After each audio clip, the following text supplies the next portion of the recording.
साथियों, वर्तमान में बहुजन समाज के लोगों में काफ़ी आक्रोश देखने को मिल रहा है, क्योंकि साथियों आप जानते हैं कि पूरे देश के अंदर अगर कोई पार्टी है बहुजन समाज की तो वो बहुजन समाज पार्टी है। लेकिन जो बहुजन समाज का दुश्मन है वो लगातार बहुजन समाज को कमज़ोर करने की प्लानिंग दिन रात करता है। और साथियों ऐसे ही आपने देखा उत्तर प्रदेश के कुछ लोगों का ये मानना है कि देश के बहुजन समाज के दुश्मनों ने उत्तर प्रदेश में एक नई पार्टी बनाकर पैदा कर दी, जिसको आप भीम आर्मी के रूप में देखते हैं, आर्य समाज पार्टी के रूप में देखते हैं। यानी कि चंद्रशेखर रावण की पार्टी मनुवादियों के द्वारा बनाई गई है और उन्हीं के सहारे पर वो काम करते हैं, कुछ लोगों का ऐसा कहना है। लेकिन साथियों उसी के साथ अब फिर उत्तर प्रदेश में एक बड़ा बदलाव होने जा रहा है बहुजन समाज में, या फिर ये कहे कि बहुजन समाज अब दोबारा फिर कमज़ोर होने जा रहा है। क्योंकि साथियों आप जानते हैं कि पिछले लगातार 6 साल से जिस तरीके से जयप्रकाश सिंह बहुजन समाज पार्टी से बाहर रहते हुए भी बहुजन समाज पार्टी के लिए कार्य कर रहे थे, लेकिन कुछ लोगों का ये मानना है कि जब से उनको बाहर कर दिया गया था पार्टी से तो फिर वो क्यों बहुजन समाज पार्टी का प्रचार करते हैं। और कई जगह तो उनके ऊपर चंदा उगाही करने का आरोप भी लगा है कि बसपा के बैनर तले जयप्रकाश सिंह ने लोगों से चंदा लिया है। ये भी आरोप कई बार लगे हैं, लेकिन जयप्रकाश सिंह बार बार आवाज़ उठाते हुए आए हैं कि बहन जी मुझको बहुजन समाज पार्टी में शामिल कर ले। लेकिन साथियों अब जो खबर आ रही है जयप्रकाश सिंह को लेकर बीएसपी में वापसी की, बहुजन समाज पार्टी की तरफ से ये मंथन शुरू हो चुका है कि जयप्रकाश सिंह ने आखिरकार कौन कौन सी गलती की है, क्या उनकी गलतियां माफ़ करने के लायक है। अगर उनकी गलतियां माफ़ करने के लायक होंगी तो फिर अवश्य जयप्रकाश सिंह को पार्टी में शामिल कराया जाएगा। क्योंकि साथियों ये खबर बहुजन समाज पार्टी की तरफ से आई है। मैं आपको वीडियो भी दिखाऊंगा बसपा के नेताओं का, जो खुद कह रही हैं कि जयप्रकाश सिंह की वापसी पर बीएसपी में मंथन चल रहा है। लेकिन साथियों अभी कुछ दिनों से उत्तर प्रदेश के इटावा में जयप्रकाश सिंह ने अपनी राजनीतिक ताकत दिखाने की कोशिश की है। उन्होंने बड़े बड़े सम्मेलन बहुजन समाज के नाम पर करने शुरू कर दिए हैं, लेकिन जो उनका बैनर है बहुजन समाज का उस पर आपको तमाम महापुरुषों की फ़ोटो मिल जाएंगी। मान्यवर साहब काशीराम जी की फ़ोटो मिलेगी, बाबा साहेब अम्बेडकर की फ़ोटो लगेगी। लेकिन जब वो लगातार बहन जी को अपनी नेता मानते हैं, आदरणीय महापुरुष मानते हैं, तो इस बैनर पे जयप्रकाश सिंह ने जो बनवाया है इस पर बहन कुमारी मायावती जी का फ़ोटो नहीं छपा है। और यहीं पर सबसे बड़ी बात छिपी हुई है कि शायद जयप्रकाश सिंह आने वाले कुछ ही दिनों में अपनी एक नई पार्टी बनाने वाले हैं। ये खबर पूरे देश में सोशल मीडिया में ही नहीं प्रिंट मीडिया में भी आग की तरह फैल रही है। लेकिन साथियों आपको क्या लगता है, अगर जयप्रकाश सिंह अपनी नई पार्टी बना लेते हैं, क्या हमारे देश का बहुजन समाज इससे मजबूत होगा? हमारे देश में पहले ही बहुजनों के नाम पर, नीले झंडे के नाम पर लाखों की संख्या में संगठन है, सैकड़ों की संख्या में पार्टियां हैं। लेकिन मान्यवर साहब काशीराम ने एक बात कही थी कि जो झंडा आपके घर आएगा नीले रंग का, जिस पर हाथी का चुनाव चिन्ह निशान छपा होगा, आप उसको ही अपनी पार्टी मान के चलना, आप उसको ही अपनी पार्टी मान के चलना, वही आपके जीवन का उद्धार करेंगे। लेकिन साथियों कुछ बहुजन समाज के नेता जो पार्टी से बाहर हो गए हैं या उनको निकाल दिया गया है, वो तरह तरह के आरोप बहन जी के ऊपर लगाते हैं। यहाँ तक कि जयप्रकाश सिंह भी उनके ऊपर आरोप लगाते हैं कि बहुजन समाज पार्टी अब वो पार्टी नहीं रही। राजेंद्र पाल गौतम भी बहन जी के ऊपर आरोप लगाते हैं कि जब से बहन जी ने अपना नारा ही चेंज कर दिया, सर्वजन को जोड़ दिया, बहुजन को हटा दिया, यानी कि बीएसपी अपनी विचारधारा से भटक गई है। ये कहना है राजेंद्र पाल गौतम का। और पहले आप ये वीडियो देखिए, जिस वीडियो में बसपा के नेता खुद कह रहे हैं कि जयप्रकाश की वापसी पर मंथन चल रहा है। इस वीडियो को देखे साथियों। जब हमारी माननीय बहन जी आकाश आनंद जी और जयप्रकाश जी चाहेंगे तभी पार्टी में आएंगे। उनके लिए सकारात्मक चीज़ें चल रही हैं, जांचें चल रही हैं। कुछ चीज़ें जो गलतियां हुई थी है ना, उन गलतियों को देखा जा रहा है कि अगर वो गलतियां चीज़ें माफ़ करने लायक होंगी तो जरूर की जाएंगी और उसका प्रोसेस चालू है।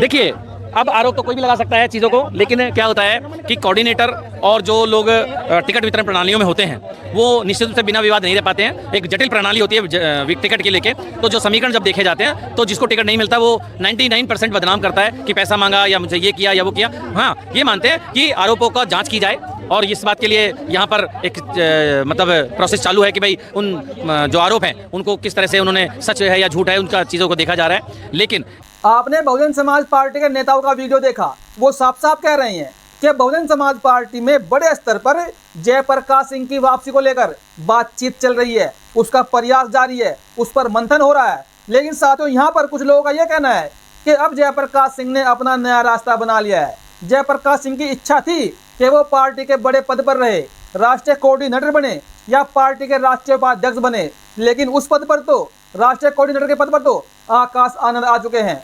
कुछ लोगों का ये मानना है, अब जयप्रकाश सिंह सोचते हैं कि अब मेरा जो भविष्य है वो बीएसपी में नहीं बनने वाला, क्योंकि वहाँ पर मेरे लिए कोई जगह अब नहीं बची है। लेकिन साथियों, मैं आपको जयप्रकाश सिंह की वो वीडियो भी दिखाऊंगा जो उन्होंने इटावा के अंदर बहुत बड़ा एक लंबा चौड़ा भाषण दिया है बहुजन समाज को लेकर, प्रधानमंत्री बनने को लेकर। उनका साफ साफ कहना है कि जब मान्यवर साहब काशीराम ने बिना पैसे के, बिना संसाधनों के उत्तर प्रदेश का मुख्यमंत्री बना दिया, तो हम मान्यवर साहब काशीराम के बच्चे, बाबा साहब के बच्चे इतना दम रखते हैं कि हम देश को बहुजन समाज से प्रधानमंत्री बना के देंगे। क्या वो प्रधानमंत्री बहन कुमारी मायावती जी को बनाने की बात कर रही हैं, या फिर साथियों वो खुद देश का प्रधानमंत्री बनना चाहते हैं? मैं आपको उनकी भी वीडियो दिखाऊंगा, लेकिन उससे पहले साथियों मैं आपको बताऊं, बहुजन समाज को तोड़ने वाली एक और खबर महाराष्ट्र से आई है। और एक तरफ साथियों आपने देखा होगा महाराष्ट्र के अंदर जहां से राजरत्न अंबेडकर आते हैं, वो अपने आप को बाबा साहब का पड़पोता बताते हैं, बाबा साहब का डीएनए उनमें है, वो इतना दावा करते हैं। अब उन्होंने एक बयान दे दिया है।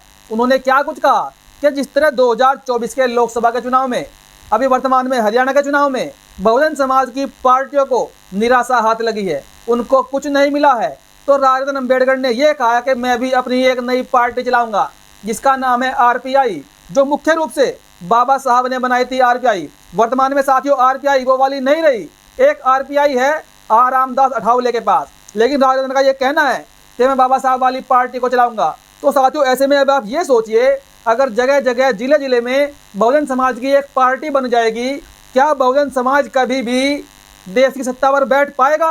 बाबा साहब ने जो 3 बातें कही थी कि संगठित रहिए, संघर्ष करिए, एजुकेशन लीजिए, शिक्षित बनिए, हमारे समाज के लोग शिक्षित भी बन गए, संघर्ष भी काफ़ी कर रहे हैं, लेकिन जो संगठित होने की बात बाबा साहब ने कही थी उसको लेकर हमारे समाज के लोगों का जो रुख है वो बिल्कुल भी स्पष्ट नहीं है। हमारे देश के समाज के लोग अलग अलग दिशाओं में चले हुए हैं, सबने अपने अलग अलग रास्ते बनाए हुए हैं, तो फिर किसको मंजिल मिलेगी? किसी को मंजिल नहीं मिलने वाली। जब तक ये लोग एकजुट होकर नहीं चलेंगे तब तक साथियों इनके हाथ में सत्ता नहीं आएगी। अब आप देखिए जयप्रकाश सिंह का वो वीडियो। बहन कुमारी मायावती जी हमारी आदर्श नेता है, हमारी महापुरुष है और जिंदगी भर रहेगी, और जयप्रकाश भी हमेशा उनको अपना महापुरुष मानेगा। यहाँ पर विराजमान सभी बुद्धिजीवी साथियों, ये सारे सभी समाज के बुद्धिजीवी लोग यहाँ पर बैठे हैं। मेरी साथियों, ये लड़ाई हजारों से कार्यक्रम मेरे बाद भी चलेगा, हम भी यहाँ पर बैठे रहेंगे।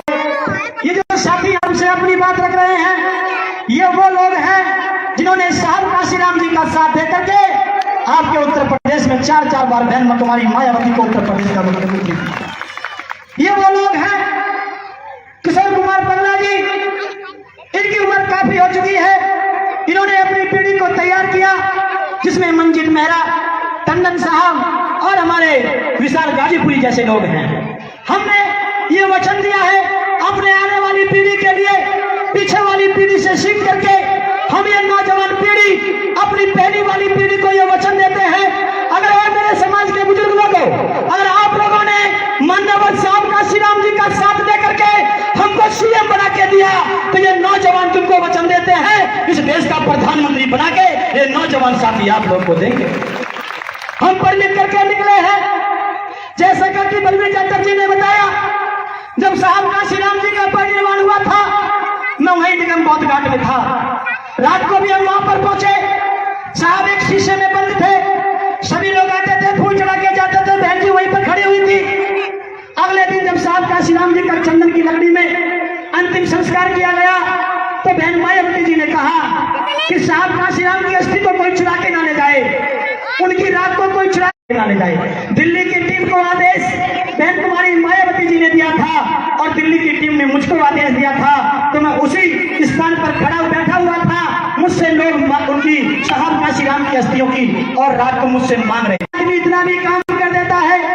मैंने उनसे पूछा कि साहब आप इस रात का अस्थि का क्या करोगे? आज से 20 साल पहले की बात है, मैं आज से 20 साल का था, आज मैं 40 साल का हो गया। मैंने उनसे पूछा कि आप रात का क्या करोगे?